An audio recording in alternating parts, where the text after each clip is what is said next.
नमस्कार दोस्तों, पंजाब केसरी राजस्थान की राजनीतिक चर्चा में मैं आपका दोस्त और होस्ट राहुल आप सभी का बहुत बहुत स्वागत करता हूं। दोस्तों, राजस्थान में बीजेपी सरकार को बने 1 साल पूरा हो चुका है। पुलिस महकमे ने साल 2024 के अपराध आंकड़े जारी कर दिए हैं। पुलिस महकमे का दावा है कि क्राइम पर सख्ती के चलते प्रदेश भर में अपराध का ग्राफ जो है वो काफी गिरा है। सरकार बदलने के साथ ही प्रदेश भर में पिछले साल के मुकाबले इस साल 20,000 एफआईआर कम दर्ज हुई है। अपराध में गिरावट का ग्राफ राजस्थान पुलिस मुख्यालय के आंकड़े बता रहे हैं। आंकड़ों के मुताबिक कांग्रेस राज में प्रदेश भर के जो पुलिस स्टेशन है उनमें तकरीबन 3.17 लाख एफआईआर दर्ज हुई थी। साल बदलने के साथ ही प्रदेश में अब बीजेपी की सरकार आ गई है। साल 2024 में बीजेपी सरकार के दौरान पिछले 1 साल में दर्ज एफआईआर की संख्या घटकर करीब 2.97 लाख रह गई है। प्रदेश में शासन बदलने के साथ ही आंकड़े देखने पर करीब 20,000 एफआईआर कम दर्ज होना सामने आया है। हालांकि सत्ता पक्ष जहां अपराध कम होने का दावा कर रही है, तो वहीं विपक्ष का दावा है कि उनकी सरकार के समय जो है हर अपराध की एफआईआर दर्ज की गई, जिसके चलते अपराध के आंकड़ों में बढ़ोतरी हुई। ऐसे में सवाल अब यह उठता है कि क्या वास्तव में अपराध में कमी आई है या यह सिर्फ आंकड़ों का खेल है। मेरे पिताजी ने ना ये शेयर्स में भी इन्वेस्टमेंट किया। पीएसएस को फोन लगाओ। पीएसएस? ये आपके फिजिकल शेयर्स को डिजिटल करते हैं। पीएसएस फिजिकल शेयर सॉल्यूशन, जैसा नाम वैसा काम। इसी मुद्दे पर चर्चा करने के लिए हमारे साथ मौजूद हैं दो खास मेहमान। बीजेपी प्रवक्ता सुमित श्रीमाल हमारे साथ इस चर्चा में साथ हैं। सुमित जी, बहुत बहुत स्वागत है चर्चा में। और कांग्रेस प्रवक्ता के तौर पर गोविंद जी हमारे साथ देंगे। गोविंद जी, बहुत बहुत स्वागत है सर आपका पंजाब केसरी में। नमस्कार। चलिए, तो दोनों मेहमानों के साथ इस चर्चा को आगे बढ़ाएं, उससे पहले दोनों ही मेहमानों से ओपनिंग नोट लेना चाहूंगा। सबसे पहले सुमित जी। सुमित जी, क्या कुछ कहेंगे? आज का जो हमारा मुद्दा है, राजस्थान में अपराध हुए कम या आंकड़ों में हेरफेर, जिस तरह के आरोप जो है विपक्ष लगा रही है, क्या कहेंगे? Opening note sir.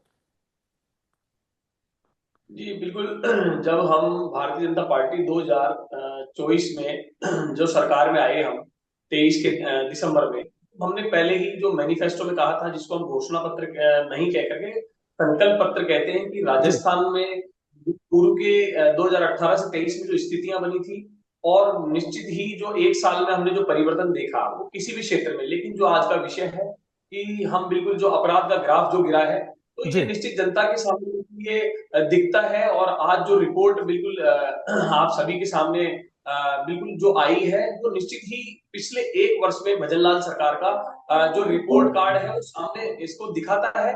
जिस तरीके से अपराधों का जो ग्राफ गिरा है, जिस तरीके से कानून व्यवस्था बिल्कुल जो सख्त होने के साथ में बिल्कुल लचीली कानून व्यवस्था भी जो हमारे देश की कानून व्यवस्था है, उनको सभी का गठजोड़ करते हुए जिस प्रकार से अपराधियों में भय और आम जनता में विश्वास की जो धारणा जो पहले खत्म हो चुकी थी, वो धारणा वापस बन रही है। और निश्चित ही इसीलिए कानून व्यवस्था जो हमने कहा था कि हम बिल्कुल लॉ एंड ऑर्डर को बिल्कुल विशेष महत्व देंगे, और राजस्थान में जो शांति प्रिय प्रदेश था पूर्व में 2018 से पहले भी, और 18 से 23 में जो ये स्थितियां खराब हो गई थी, निश्चित रूप से अब ये वापस शांति प्रिय प्रदेश बनने की ओर अग्रसर है, और 1 वर्ष में जनता के सामने परिणाम है। जी जी, चलिए गोविंद जी, सर ओपनिंग नोट आज के इस मुद्दे पर क्या कुछ कहेंगे सर? देखिए, जो सत्ता पक्ष के प्रवक्ता अभी जो आंकड़े बता रहे थे, वो आंकड़े बिल्कुल झूठे आंकड़े हैं, क्योंकि सरकार को 1 साल से ज्यादा हो गया है और राजस्थान में कानून की स्थिति बदतर होती जा रही है। लेकिन वही चीज है कि सरकार के पास कुछ बताने के लिए नहीं है। हमारे नेताओं ने, जो हमारे वरिष्ठ नेता हैं, पार्टी के प्रदेश अध्यक्ष मान लीजिएगा या फिर पूर्व मुख्यमंत्री, उन्होंने कहा है कि हमारी सरकार में छोटे से छोटे क्राइम की भी एफआईआर दर्ज हुई है। उसी के आधार पे आंकड़े हैं जो उस टाइम के आंकड़े थे, लेकिन अभी जो आंकड़े आ रहे हैं उनमें हेर फेर किया गया है, क्योंकि सरकार के पास 1 साल में कुछ बताने को था नहीं, तो इन्होंने इसको इस रूप से दिया है। आप मीडिया से जुड़े हुए हैं, रोज आप देखिए कितनी घटनाएं हो रही हैं, किस तरह से आए दिन टीवी में, समाचार पत्रों में ये देखने को मिल रहा है। उसके बाद ये सत्ता पक्ष के प्रवक्ता इस तरह का बयान दे रहे हैं, तो वो मेरे तो समझ से परे हैं। बाकी वो अपनी जाने के किस आधार पे वो बता रहे हैं, क्योंकि मेरे पास डेटा है, मैं अभी आपको आगे बताऊंगा। जी, चलिए इस चर्चा को आगे बढ़ाएंगे। ओपनिंग नोट के लिए आप दोनों ही मेहमानों का बहुत बहुत शुक्रिया। सुमित जी, आपका रुख करना चाहूंगा सर्वप्रथम। जिस तरीके से कांग्रेस के प्रवक्ता हैं हमारे गोविंद जी, वो भी लगातार आरोप लगा रहे हैं कि आंकड़ों में कहीं ना कहीं हेर फेर जो है वो किया गया है। लगातार आए दिन घटनाएं हमें अखबारों में या सोशल मीडिया पर या टेलीविजन में देखने को मिलती है। तो कहीं ना कहीं, और साथ ही आपको बता दें, पूर्व सीएम अशोक गहलोत साहब ने भी ट्विटर के जरिए जो है हमला बोला था कि अपराध का जो ग्राफ है वो छुपाया जा रहा है, कहीं ना कहीं जो आंकड़े हैं वो हकीकत वाले आंकड़े नहीं है जो सामने आ रहे हैं। तो इन सब तमाम ये जो बयानबाजियों का जो दौर इस वक्त राजस्थान की राजनीति में चल रहा है अपराध को लेकर, क्या कहेंगे? देखिए, जैसा कि अभी कांग्रेस के प्रवक्ता कह रहे थे कि इनके पास कोई आंकड़ा नहीं है, या जो इनके पास आंकड़े हैं वो झूठे हैं, ऐसा ये कह रहे हैं। लेकिन मैं बताऊं, आज बिल्कुल ये मीडिया को नहीं झुठला सकते, और आज हम बिल्कुल मीडिया के माध्यम से ही जनता तक बिल्कुल मेरी आवाज भी पहुंचेगी, और जो सरकार ने पिछले 1 वर्षों में जो कार्य किया है वो भी निश्चित ही जनता तक पहुंच चुका है। राजस्थान ये भूल जाते हैं कि 2018 से 23 में रेगिस्तान जो बन गया था, नंबर 1 पे आ गया था। जी यहाँ महिला उत्पीड़न में राज्य नंबर 1 पर आ गया था। लेकिन इनकी झूठ बोलने की जो आदत है, सिर्फ प्रवक्ताओं की नहीं, इनके ऊपर जो जिनको ये बड़ा नेता मानते हैं, गांधी परिवार, वहीं से ये झूठ चलता है। चाहे वो राहुल गांधी हो, चाहे इनके डांसिंग नेता वो गोविंद सिंह डोटासरा जी हो। ये भूल जाते हैं, अगर ऐसी स्थिति होती तो उपचुनाव में इनको करारी हार का सामना नहीं करना। जी लेकिन मैं आपको बताता हूं, बिल्कुल छोटी से छोटी एफआईआर दर्ज भी हो रही है, और कैंपों के माध्यम से डीआईजी, आईजी अधिकारी रेंज के लोग भी वहां जाकर के लोगों का निस्तारण कर रहे हैं, क्योंकि हमारी मानसिकता जनता का भला करने का रहा। यहाँ राजस्थान को जो 18 से 23 में रेगिस्तान और अशांति प्रिय प्रदेश जो बन चुका था, जी पिछले 1 वर्ष में वो बिल्कुल शांति, जिस प्रकार से यहाँ पर माहौल बन चुका है, निश्चित ही वो जनता के सामने है। हमने राजस्थान में जनता की शांति के लिए, अमन चैन के लिए, और जिस प्रकार से राजस्थान पुलिस का जो स्लोगन है, आम जनता में विश्वास और अपराधियों में भय, इसका उल्टा हो चुका था कांग्रेस शासन में। लेकिन आज मैंने बताया कि आईजी स्तर के अधिकारी भी थानों में जाकर के और बिल्कुल उसका निस्तारण किया है। तो ऐसा नहीं है ग्राफ सिर्फ, अब यहाँ कानून व्यवस्था में कई प्रकार के अपराध आते हैं।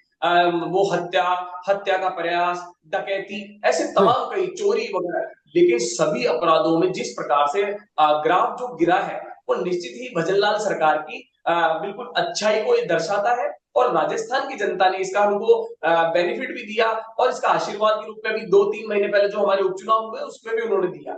लेकिन ये बोलते हैं आंकड़े, मैं बिल्कुल आज आपके पंजाब केसरी चैनल पे हूँ, लेकिन मैं बिल्कुल कहना चाहूंगा, आज ही दैनिक भास्कर की खबर है कि बिल्कुल वहां पूरे आंकड़े दिए गए हैं किस प्रकार से, और उसके अलावा कि पुलिस ने किस प्रकार से गृह मंत्री जी के कहने के बाद लगातार ऊपर से जो हमने जो पूरा प्लान बनाया, सिस्टम बनाया, उसके बाद जिस प्रकार से थाने थाने में जाकर के बड़े अधिकारी भी जनता की समस्या को सुन करके और उसका निवारण किया। क्योंकि यहाँ हमारी मानसिकता सिर्फ घोषणा करने की नहीं है, संकल्प हम लेते हैं ईमानदारी के साथ, और संकल्प हम लेते हैं हमारी योजनाओं के अंतिम पंक्ति तक पहुंचाने के लिए। यहाँ वो नहीं है, हम बोलते हैं सबका साथ सबका विकास, लेकिन इनका जो विकास होता है वो सिर्फ परिवार का विकास होता है।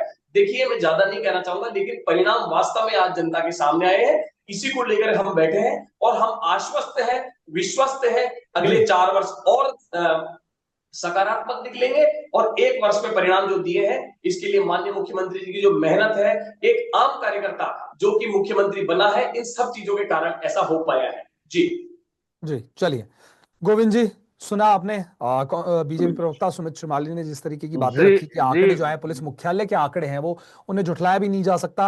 वहीं दूसरी तरफ आपने भी कहा था आपके पास भी कुछ आंकड़े हैं, वो भी हम जानना चाहेंगे। साथ ही क्या आपको नहीं लगता बीजेपी, मेरा एक सवाल है आपसे, आपको नहीं लगता जिस तरीके से बीजेपी सरकार ने जो एक उनका मोटो था कि केस दर्ज होने के बाद तेजी से जांच और निपटारे पर जोर दिया जाना चाहिए, तो त्वरित न्याय और पेंडेंसी में जो गिरावट आई, क्या उसकी ये एक वजह नहीं है? देखिए, मैं आपको बताऊं कि कोई वजह नहीं है, आंकड़े सरासर छुपाए जा रहे हैं। इनकी सरकार है, आप कह रहे हो पुलिस हेडक्वार्टर से आंकड़े आए, तो इनकी सरकार है, ये कुछ भी कर सकते हैं, इसमें कोई दो राय नहीं है। ये महिला सुरक्षा की बात करते हैं, मैं महिलाओं पे आता हूं। मेरे पास जो अभी आंकड़े लेकिन सर, अगर एफआईआर दर्ज की गई होगी तो वो कहीं ना कहीं आएगी। देखिए, मैं बता रहा हूं, पहले आप मेरी बात को पूरी करने दीजिएगा। 1 जनवरी 2024 से 31 दिसंबर तक जो मेरे जी। पास आंकड़े हैं मैं बताऊं, महिलाओं की साथ जो घटना हुई है उसके बारे में बता रहा हूं कि दुष्कर्म के साथ 38 महिलाओं की हत्या हुई है। दूसरा, महिला उत्पीड़न 1580 के लगभग हुआ है। छेड़छाड़ के मामले 11,313 हुआ है। अपहरण हुए हैं 5,326 और दुष्कर्म जो बालिग है उनके साथ हुए 4,872 और दुष्कर्म जो नाबालिग छोटी छोटी बच्चियां है जो कुछ समझती नहीं उनके साथ हुआ है तो 1,610। ये किस बिना पे कह रहे हैं कि अपराध का आंकड़ा कम हुआ है? प्रदेश की पूरी जनता आए दिन समाचार पत्र देख रही है। ये देखिए, मैं आपको दिखाना चाहता हूँ, ये समाचार पत्रों की कॉपियां हैं जिनमें साफ साफ लिखा हुआ है कि मानसरोवर में मेट्रो के पास बदमाशों ने युवक का मोबाइल और पर्स छीना। राजस्थान में ये खबर तो काफी पुरानी है कि राजस्थान में 5 महीने में 12,000 से ज्यादा महिला दुष्कर्म के मामले दर्ज हुए हैं। ये सारे सारे सारे ये चीजें हैं, फिर ये किस आधार पे कह रहे हैं? मुझे तो ये समझ में नहीं आ रहा। देखिए सुमित जी, जब जब आप बोल रहे थे, सुमित जी, सुमित जी, जब आप बोल रहे थे, सुमित जी, जब आप बोल रहे थे, मैं सुमित जी एक आपकी बार बात गोविंद जी की सुन रहा बात सुन था। लेते हैं। जब आप बोल रहे थे मैं आपकी बात सुमित सुन जी आपका रहा रुख था। करूंगा, सुनिए मेरी आऊंगा सर बात। आपके पास। देखिए सुमित जी, देखिए सुमित जी, जब आप बोल रहे थे मैं आपकी बात सुन जी रहा था गोविंद जी और आप अपनी पूरी बात झूठ रखिए। बोल रहे थे आप, लेकिन मुझे मेरी बात कहने का अधिकार है, बिल्कुल बिल्कुल मैं गोविंद अपनी जी आप बात अपनी कहना बात। चाहता हूं। तो ये किस आधार पे कह रहे हैं? मुझे समझ से परे है। प्रदेश की जनता ये चीज देख रही है, सब आए दिन सुबह समाचार पढ़ते हैं तो छोटी छोटी बच्चियों के साथ जिस तरह की घटना हो रही है ये जी कि समाज में सही है, लेकिन सरकार अपनी झूठी वाई लूटने के लिए और झूठा एक प्रोपेगेंडा तैयार किया गया है कि साहब आंकड़े घटे हैं।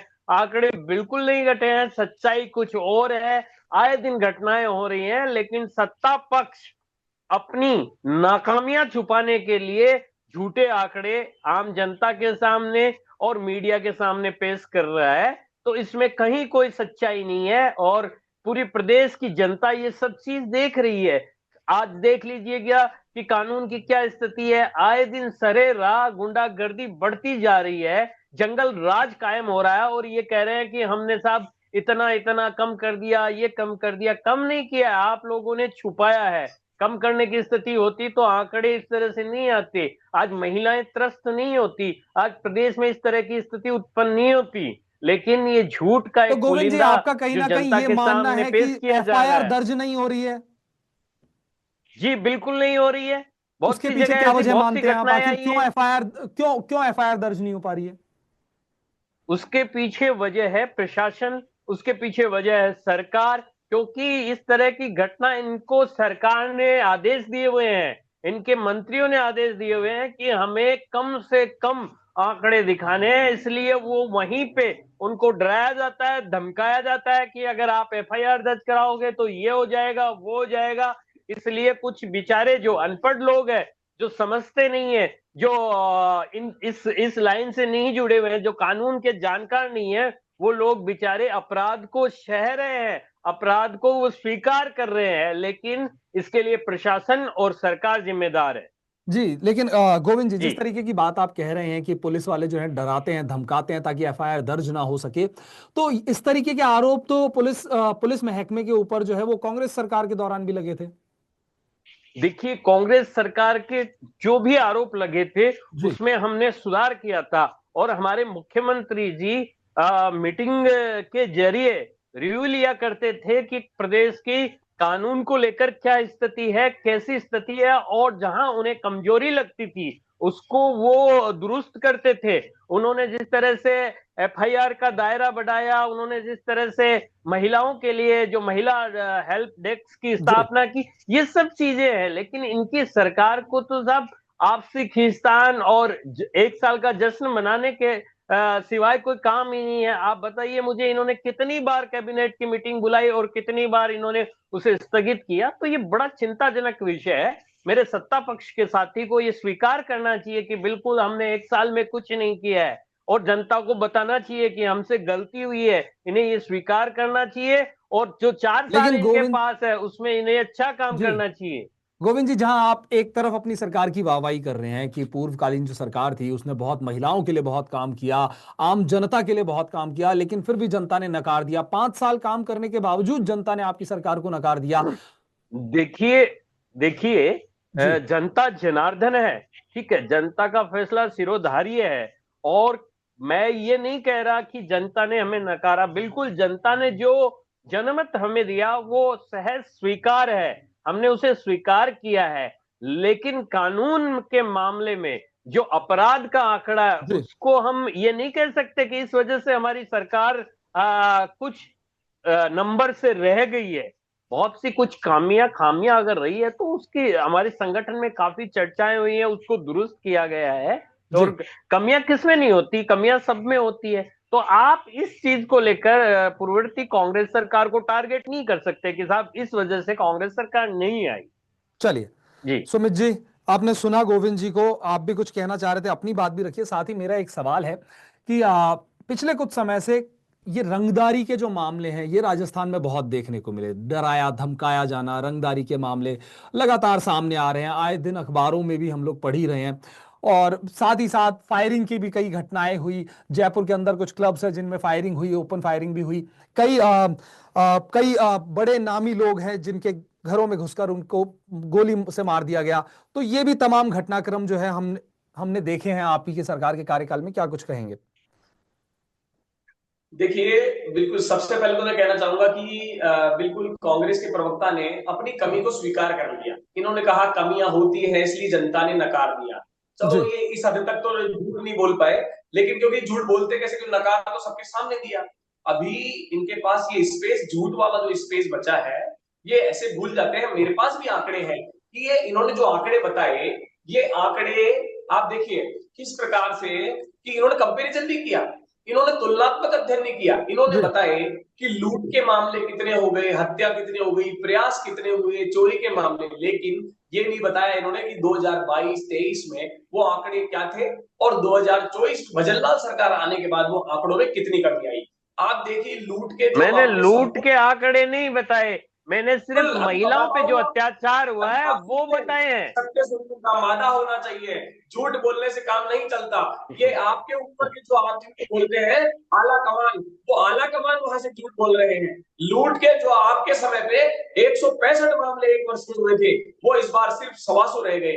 हत्याएं जो 1700 से ऊपर हत्याएं हुई थी, आज वो आंकड़ा 1600 से नीचे आ गया है। अरे सर आप, अरे सुमित जी, आप एक साल का रिकॉर्ड दे रहे हैं। आपको 5 साल नहीं हो गए, आप 1 साल का रिकॉर्ड दे रहे हैं।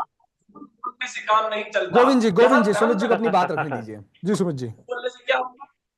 बिल्कुल इनके झूठ बोलने से काम नहीं होता, यहाँ कर्म करना पड़ता है। भजनलाल सरकार और उसके पीछे भी बताओ, हर चीज के पीछे एक लॉजिक होता है कि एक आम व्यक्ति जब जनता की समस्याओं को जानता है, वो समस्या से बिल्कुल वहां से वो निकल करके आता है जनता की समस्याओं की, क्योंकि एक आम व्यक्ति होगा तभी ही तो समझ पाएगा। इनके जैसे भूल वाले व्यक्ति नहीं, परिवारवाद नहीं, क्योंकि इनके तो जैसे फिक्स अशोक गहलोत जी, उसके बाद एक नेता आए तो उनको बिल्कुल साइडलाइन कर दिया गया, प्रधानमंत्री बनेंगे तो गांधी परिवार वाले ही बनेंगे। लेकिन भारतीय जनता पार्टी में ऐसा नहीं है। और आप देखिए किस प्रकार से एक ग्रामीण छोटे से पंचायत से आने वाले एक सरपंच को किस प्रकार से राजस्थान का मुख्यमंत्री बनाया और जनता के सामने इसके 1 वर्ष में परिणाम भी दिखे।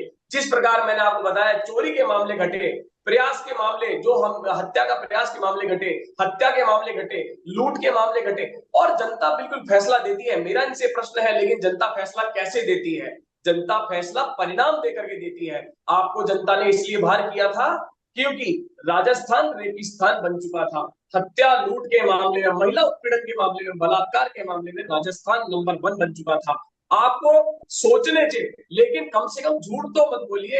आप कार्य तो आपने किया नहीं, लेकिन सत्य तो बोल सकते हैं, और सत्य नहीं बोल सकते तो सत्य सुनने का मादा तो रखिए। आप देखिए कि किस प्रकार से 2023 में राजस्थान की जनता ने आपको बाहर का रास्ता दिखाया। लेकिन आदरणीय, उपचुनाव में यदि पिछले 8 वर्षों में अगर कार्य नहीं करके देते तो हम उपचुनाव में हमारे को जो पूर्व का इतिहास हमने रचा, वो सिर्फ और सिर्फ कर्म के आधार पर रचा। हमने सिर्फ मशीनरी का दुरुपयोग करके रचा है इतिहास।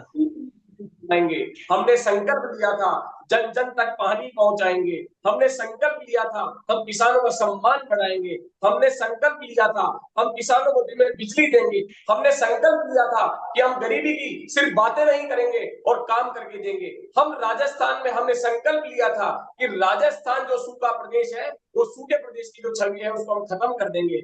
हमने संकल्प लिया था कि हम दिन में बिजली देंगे, हम महिलाओं को सस्ता सिलेंडर देंगे, हम रोडों को बिल्कुल अच्छी तरीके से काम करेंगे, हम यहाँ कानून व्यवस्था को अच्छा बनाएंगे, हम लॉ एंड ऑर्डर की बात करते हैं, लेकिन हम सिर्फ बात नहीं करते, हम संकल्प के साथ कार्य करते हैं। ये बोल रहे हैं एक वर्ष में, इन्होंने एक वर्ष में तो सिर्फ जो इनका मुख्यमंत्री बनने वाले थे और एक्सीडेंटल मुख्यमंत्री अचानक से जो चेंज हो गए, ये भूल जाते हैं, तो ये उनमें ही लगे रहे। आपको जानकारी होनी चाहिए कांग्रेस के प्रवक्ता महोदय कि पहले वर्ष में हमने जिस प्रकार, अरे सुमित जी, आपने एक वर्ष में कुछ नहीं किया। राइजिंग राजस्थान के नाम पे आपने प्रदेश की गाड़ी कमाई, प्रदेश की जनता की गाड़ी कमाई को आपने उड़ाया है। अब अनुशासन नहीं, आपने बिल्कुल बोला, लेकिन अब ऐसे झूठ से काम नहीं चलेगा, क्योंकि जनता ने आपको परिणाम दिया और आगे भी देगी।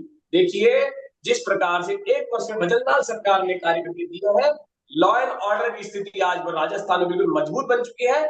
पुलिस का रवैया वो नहीं है कि आपके नेताओं का फोन आ जाता था, अपराधी देखो कूदते थे, लेकिन आज अपराधियों पर शिकंजा कसा जा रहा है, क्योंकि हमारी मानसिकता है राजस्थान को हम शांति प्रिय प्रदेश बनाएंगे। और इसके लिए सिर्फ सिपाही नहीं, सिपाही से लेकर के डीजी तक जो सबसे बड़ा पद होता है और पुलिस में सबसे छोटा और सबसे मूल जड़ जो है कांस्टेबल, वहां तक के अधिकारी और कर्मचारियों को जिस प्रकार से ईमानदारी से कार्य कर रहे हैं, और डीआईजी आईजी रेंज के अधिकारी जिस प्रकार से थाने में जाकर के उनका सलटारा कर रहे हैं, मुकदमों को जिस प्रकार से शांति प्रिय बनाने के लिए प्रयास कर रहे हैं, आपने तो अभी कभी ऐसा सोचा ही नहीं, ऐसा आपने कभी प्लान ही नहीं किया। अच्छा, एक बात ये कह रहे थे ऐसा नहीं होता है, ऐसा होता है, तो मैं कहूंगा उसकी मानसिकता जैसी होती है वो वैसा ही सोचता है, क्योंकि कांग्रेस के काल राजस्थान में जिस प्रकार से राजस्थान अपराध में नंबर 1 ग्राफ जो लगातार बढ़ गया था, इनकी सोच यह है कि नेता बोल देते हैं, फोन कर देते हैं, अपराधी छूट जाते हैं,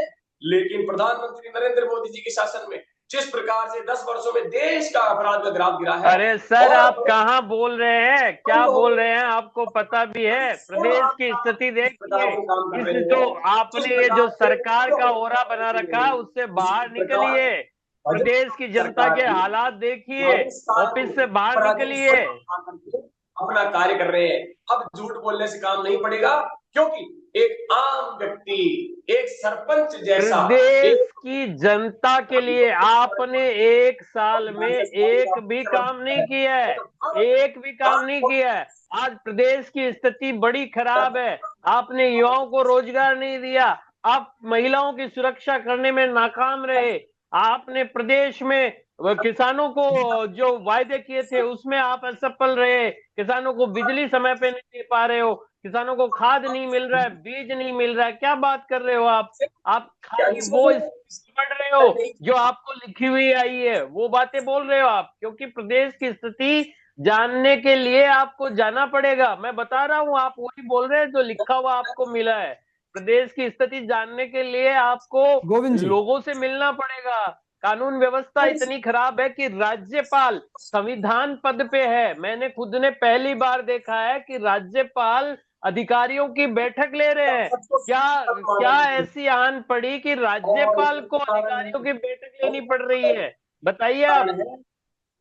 पतन का, और भारतीय जनता पार्टी निश्चित ही इसलिए विश्व की सबसे बड़ी पार्टी बनी, क्योंकि हम अनुशासन के साथ कार्य करते हैं और राजस्थान जो हम संकल्प लेते हैं उसको निश्चित रूप से धरातल पर उतारते हैं। मेरा एक सवाल आपके जरिए, जी गोविंद जी आ रहा हूं आपके पास, आपका सवाल लेंगे गोविंद जी, 1 मिनट जी। परिणाम इनको दे दिया और बिल्कुल परिणाम इनको दिया, लेकिन ये उसको सहज स्वीकार भी नहीं कर सकते, क्योंकि अब इनके पास कोई एंकर महोदय लगातार झूठ बोलने के अलावा इनके पास कुछ नहीं है। आंकड़े जनता के सामने है, हमारे सामने है, और उसके बाद भी स्वीकार नहीं करते हैं, तो ये इनकी सबसे बड़ी कमी है। चलिए सुमित जी, गोविंद जी आप अपनी बात रखिए, क्या कहना चाह रहे हैं, फिर मेरा एक सवाल है आपसे। मैं आपके जरिए इनसे एक सवाल पूछना चाहता हूं कि पहली बार ऐसा, जहां तक मुझे समझ में है और देखने में आया है, कि संवैधानिक पद पे रहते हुए महामहिम महोदय को, राज्यपाल जी को जिलों में जाकर अधिकारियों की बैठक लेनी पड़ रही है, उनसे रिव्यू लेना पड़ रहा है। तो ऐसी क्या स्थिति हुई कि सरकार हर मोर्चे पर विफल हो गई कि उनको रिव्यू लेना पड़ रहा है कि भाई क्या कर रहे हो आप एक साल में। तो चलिए। ये चीज मुझे बताइए। चलिए, क्या कहेंगे सुमित जी? देखिए, मैंने बताया था कि ये बोल रहे कि बड़े अधिकारी, बड़े राजनीतिक पद पर भी, हमने कहा कि एक कार्यकर्ता, जो आम कार्यकर्ता होता है, वो बड़े ये पद मेरे तक पहुंचता सवाल है। का जवाब नहीं है, ये मेरे सवाल का जवाब नहीं है। आप ये प्रदेश की जनता को ये बताइए, ये पंजाब केसरी जो प्रदेश की जनता देख रही है, उनको आप अपने सवाल का जवाब दीजिए ना। गोविंद जी, सुमित जी, देखिए ऐसी देखिए, क्या समय स्थिति समाप्ति आन की ओर है, पड़ी? ज्यादा समय हम लोगों के पास है नहीं। ज्यादा समय, आप दोनों ही मेहमानों से रिक्वेस्ट करूंगा, ज्यादा समय हम लोगों के पास है नहीं। एक आखिरी सवाल मैं लेना चाहूंगा, गोविंद जी, आपके पास आना चाहूंगा पहले तो, कि जयपुर जो है केस डिस्पोजल के मामले में तीसरे नंबर पर आ गया है, पहले नंबर पर कोटा है। वहीं अगर डीजीपी यूआर साहू की अगर हम बात करें तो उनका भी एक स्टेटमेंट आया, उनका कहना है लोकसभा और उपचुनाव होने के बावजूद डिस्पोजल दर जो है केसेस की वो घटी है। चुनाव में व्यस्तता होने के बाद भी पुलिस अधिकारी और कर्मचारियों ने काफी मेहनत कर बहुत अच्छा काम किया है। हम त्वरित न्याय के सिद्धांत पर काम कर रहे हैं। एफआईआर दर्ज होने के बाद मामला सही होने पर कोई अपराधी जो है वो नहीं बचेगा।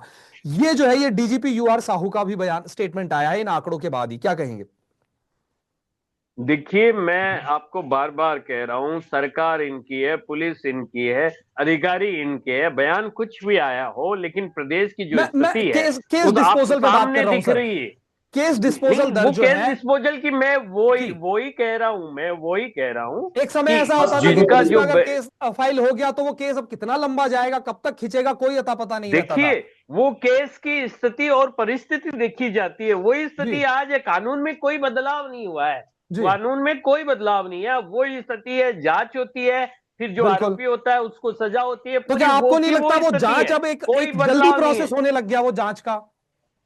ऐसा ऐसा कुछ नहीं है। जो परिस्थिति स्थिति जो पहले जिस तरह से, जिस प्रक्रिया से कानून चल रहा था, उसी प्रक्रिया से कानून अब चल रहा है। जी लेकिन अब सरकार को एक साल में बताने के लिए कुछ नहीं है कि हमने क्या किया। उसी के संदर्भ में इस तरह का एक पूरी फिल्म बनाई जा रही है और वही लोगों को दिखाई जा रही है। इन्होंने एक साल के आंकड़े बताए, अभी 4 साल अभी बाकी है। और चलिए, मैंने इनसे जो सवाल पूछा, मैं दोबारा एक बार, मेरा एक छोटा सा सवाल गोविंद जी, यही है, समय समाप्ति की ओर है, मुझे ऐसी क्या क्लोजिंग देना स्थिति है आप हो दोनों गई, ही मेहमानों से। ऐसी क्या स्थिति हो गई, ऐसी क्या स्थिति हो गई कि राज्यपाल महोदय को जिले दर जिले जाकर अधिकारियों की बैठक लेनी पड़ी, जो मेरी चलिए समझ में पहली बार मैंने देखा है।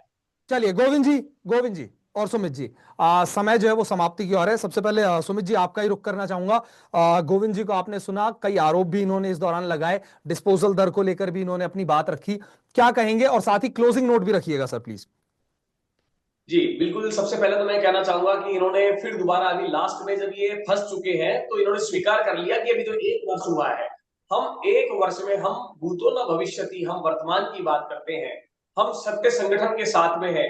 हम जानते हैं किस प्रकार से हम संकल्प लेते हैं उसको धरातल पर कैसे उतारना है, और उसका परिणाम 1 वर्ष में देखने को मिला है।